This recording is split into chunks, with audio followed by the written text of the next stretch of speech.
Hello traders, good morning. आज है 2 दिसंबर 2024 और 2 दिसंबर के लिए हम अपना वॉच लिस्ट तैयार कर चुके हैं। तो आपके साथ शेयर करेंगे यहाँ पे और बाकी और मार्केट का बात कर लेंगे पहले। तो सबसे पहले डिस्क्लेमर दे दे, जो भी शेयर करते हैं, जो भी चार्ट पैटर्न हम यहाँ पे दिखाते हैं, यहाँ पे कोई बाइंग सेलिंग रिकमेंडेशन नहीं देते हम। ये बस लर्निंग पर्पज़ से होता है। तो कृपया लर्निंग करें और उस पर ट्रेड ना ले, केवल अपना लर्निंग कर सकते हैं।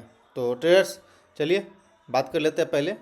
तो निफ्टी का ये चार्ट देख रहे हैं आप, डेली टाइम फ्रेम पे ये चार्ट है। इसको हम 15 मिनट टाइम फ्रेम पे ले चलते हैं, क्योंकि इंट्राडे में ट्रेड करना है। तो 15 मिनट एक ठीक रहेगा टाइम फ्रेम। तो पहले से देखेंगे तो एक एक स्ट्रॉन्ग रैली आई अपसाइड की ओर, देन अगले दिन पे गैप अप खुला और वापस एक रेंज में कंसोलिडेट किया। देन एक शार्प सेलिंग आई और हम लोग इस गैप को फिल कर चुके हैं। देखेंगे तो हम लोग इसमें निफ्टी में गैप फिल हो चुका है।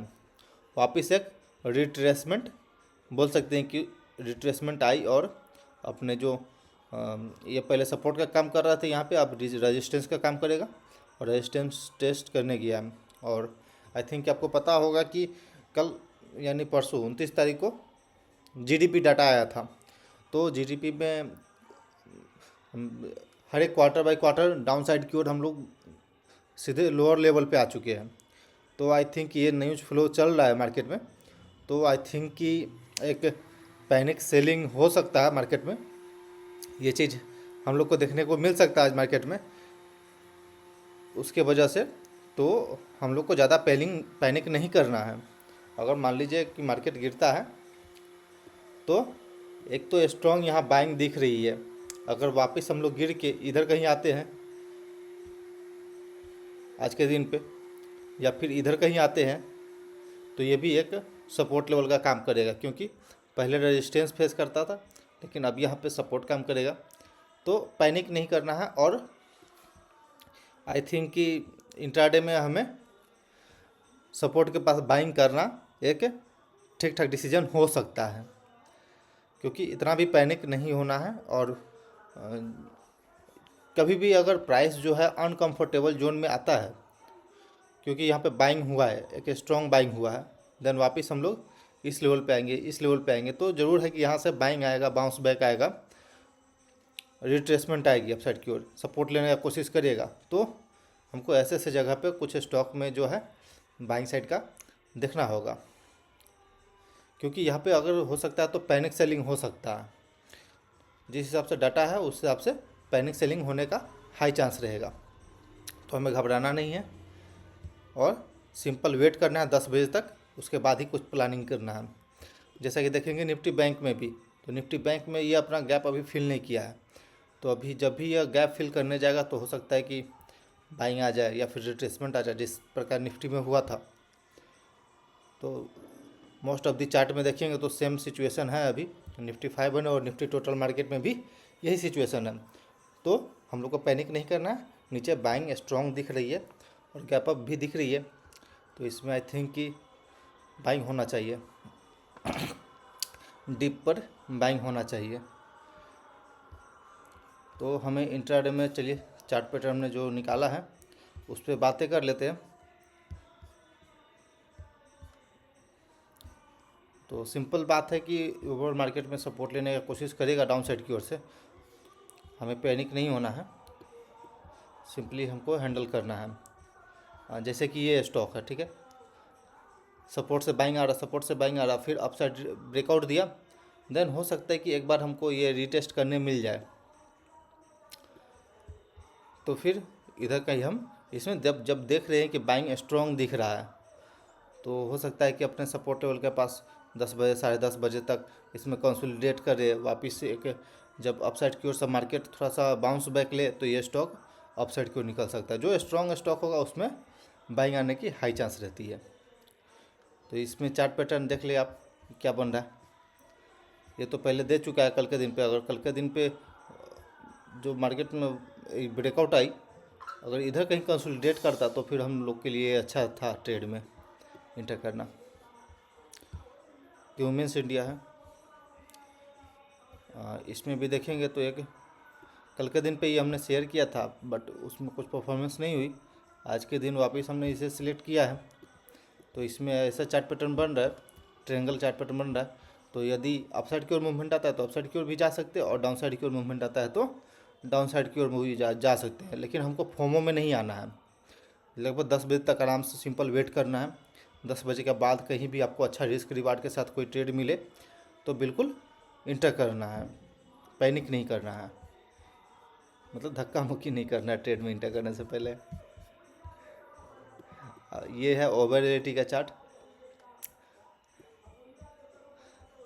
देखेंगे तो ये अपने सपोर्ट लेवल से कल वापस बाइंग आ गया था। इसमें मार्केट फॉल किया, इसका प्राइस गिरा, और ये अपने सपोर्ट लेवल से अपसाइड की ओर मूव कर गया। तो आई थिंक ये कि स्ट्रॉन्ग बाइंग होना चाहिए इस लेवल के आसपास या फिर इस लेवल के आसपास। और क्योंकि ये लगभग ऑल टाइम हाई के पास ये स्टॉक है, तो इसी बस कंसोलिडेट कर रहा है, लेकिन डिमांड इसमें रहता है। तो इसे ध्यानपूर्वक देखिएगा आप। अगर यहाँ से एक चार्ट पैटर्न हम लोग बनाएं तो सिंपल देख रहे हैं आप कि अगर ब्रेकआउट आएगी तो 2100 के लेवल तक तो आराम से हम लोग को खींच के देगी।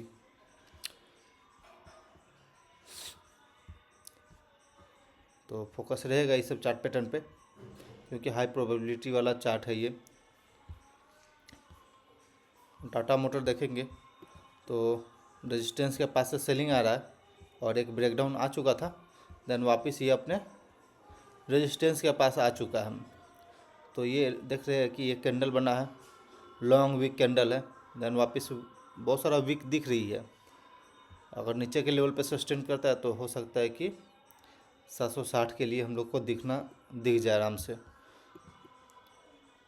अगर 781, 779 ये सब लेवल अगर ब्रेक करता है फर्स्ट 30 मिनट के अंदर, देन हम लोग जान जाएंगे कि नीचे की ओर जाने वाला है आज वापस।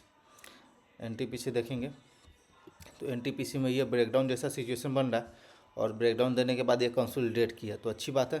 कंसोलिडेट करने के बाद वापस हम लोग नीचे की ओर जाएंगे तो न्यू लेग का सेलिंग हो सकता है कि स्टार्ट हो जाए।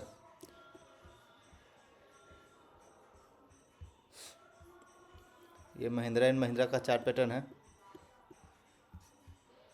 आप यहाँ से एक ट्रेंड लाइन बनाएंगे लोअर लेवल से तो देखेंगे कल के दिन पे भी एक इसमें बाइंग आई है इतने सपोर्ट लेवल से। ये सपोर्ट का काम कर रहा है, ये सपोर्ट का काम कर रहा है, और यहाँ से एक ट्रेंड लाइन बना है अपसाइड की ओर। तो फिलहाल देखेंगे कि एक ब्रेकडाउन जैसा दिख रहा है इसमें, तो आई थिंक कि इसमें बाइंग होना चाहिए, बट हम वेट करेंगे पहले। अगर पैनिक सेलिंग होता है या फिर सेलिंग होती है कुछ चीज़ का ओवरऑल मार्केट में तो फिर हम सोचेंगे कुछ इसके अलावा भी, और हम चार्ट पैटर्न देखेंगे। बट ये चार्ट पैटर्न आप इसी हिसाब से आप मार्केट में ट्रैक कर सकते हैं। ICICI लॉम्बार्ड का है, ICICI लॉम्बार्ड का है। तो ये देखेंगे कि ये पहले सेलिंग हुई, देन वापस अपने सपोर्ट को रिस्पेक्ट करते हुए अपसाइड की ओर जा रही है, ठीक है। पहले से भी अच्छा खासा सेलिंग चल रहा है इसमें। तो अगर ब्रेकडाउन देती है, स्ट्रेट लाइन का ब्रेकडाउन देती है, देन वापस से कोई रिटेस्ट बनता है या फिर अच्छा रिस्क रिवार्ड पे मिलता है तो आप शॉर्ट कर सकते हैं इसमें। क्योंकि कितना टाइम 1 2 3 4 टाइम लगभग अपने सपोर्ट के पास से बाउंस आ चुका है। बट आई थिंक कि अब इसमें अगर पैनिक सेलिंग होती है तो इसमें भी सेलिंग होगी। एक्सिस बैंक देखना है, इसमें भी शॉर्ट साइड का ही चार्ट पैटर्न बन रहा है। सिंपल रेजिस्टेंस एंड वापस ब्रेकडाउन, और ब्रेकडाउन के बाद जैसे ये देखिए सेलिंग हुई, एक ये कंसोलिडेट ये रिटेस्ट हुआ ये चीज़ का अपने डिमांड ब्रेकडाउन को, देन वापस से फॉल। तो इस तरह का हमें अपॉर्चुनिटी खोजना है मार्केट में कि इस तरह का कहाँ पे अपॉर्चुनिटी मिल रहा है, उसी पे हम लोग शॉर्ट साइड का प्लान करेंगे। अगर प्रीवियस डे पे भी आप शॉर्ट करते इस में, अगर ये कंसोलिडेशन रेंज के पास, तो डे हाई का लगभग स्टॉप लॉस रहता, उसके अगेंस्ट में 1:1 तो आराम से दे दिया था। 1:1 का टारगेट आराम से अचीव कर लेते, इसमें कर सकते थे, बट हमको और थोड़ा सा नीचे चाहिए, तो फिर हम इसी प्रकार से प्लान करेंगे आज इंट्राडे में।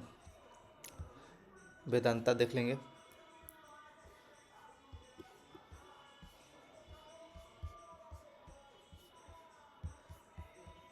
सिंपल अपने सपोर्ट को रिस्पेक्ट करते हुए अपसाइड की ओर जा रही है।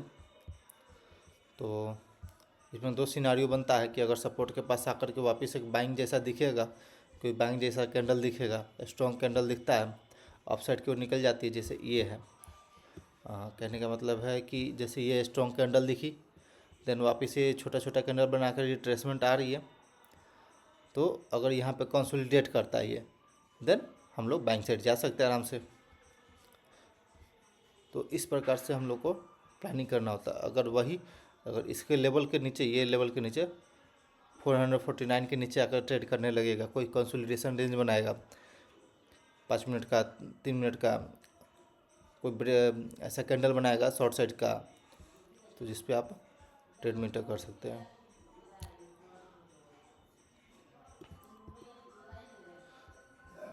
जिंदल स्टील है,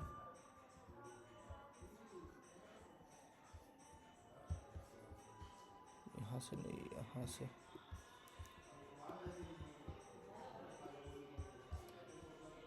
तो इसमें भी बाइंग आ रही है, देख रहे हैं कि अपने सपोर्ट लेवल से, और एक स्ट्रॉन्ग कैंडल के साथ अपसाइड की ब्रेकआउट भी दिया है। देन आई थिंक कि इसमें वापस से अगर 910 के लेवल को ब्रेक करता है, तो अपसाइड की मूवमेंट इसमें जारी रहेगा।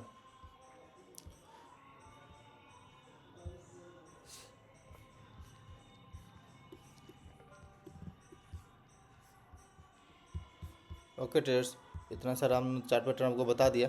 बिल्कुल आप प्रैक्टिस करिएगा खुद से अपना, जो भी चार्ट पैटर्न हमने शेयर किया है या फिर जो भी ट्रेड हमने बताया है, उस पर लाइव मार्केट में जरूर प्रैक्टिस करेंगे, तो एक अच्छा रिजल्ट आपको निकल के आएगा। ये अपने रेजिस्टेंस के पास से सीलिंग चल रहा है, तो अगर ग्रासिम में वापस से हम लोग नीचे के लेवल पे ब्रेकडाउन देते हैं और रिटेस्ट जैसा बनता है इसके आसपास में, तो हो सकता है कि हम लोग नीचे की ओर सेलिंग करके आ जाए, और ब्रेकआउट देती है तब साइड की ओर हम लोग निकल जाएंगे।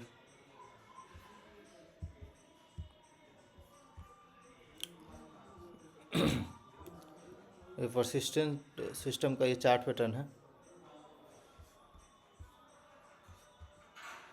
अब देखेंगे तो यहाँ से एक ट्रेड लाइन हम बनाते हैं इसके सपोर्ट लेवल से, तो देखेंगे कि अपने सपोर्ट लेवल के पास से हर एक बार बाइंग आ रही है, और यहाँ से एक ब्रेकआउट जैसा सिनारियो बन रहा था। ब्रेकआउट के बाद ये लगातार बैक टू बैक बाइंगें चल रही है, तो अच्छी बात है। वापस से अपने सपोर्ट के पास आया था कल, बाइंग आ गई। देन आई थिंक कि इसमें अगर सपोर्ट ब्रेक करती है तो नीचे आ जाएगी, नहीं तो सपोर्ट को रिस्पेक्ट करता है, 10 बजे तक अपने सपोर्ट के आसपास में घूमता भी है छोटा छोटा कैंडल बना करके, तो आई थिंक कि अपसाइड की ओर मूवमेंट जाना चाहिए इसमें। तो ओके ट्रेडर्स, जो भी चार्ट पैटर्न था, जो भी मेरा वॉच लिस्ट था इंट्राडे ट्रेड के लिए, तो आपके साथ हमने शेयर किया। तो बिल्कुल स्टडी करिए, लर्निंग करिए इस चार्ट पैटर्न के थ्रू, और वॉच करिए मार्केट में। Okay traders, thanks for watching this video. Please like and subscribe my YouTube channel.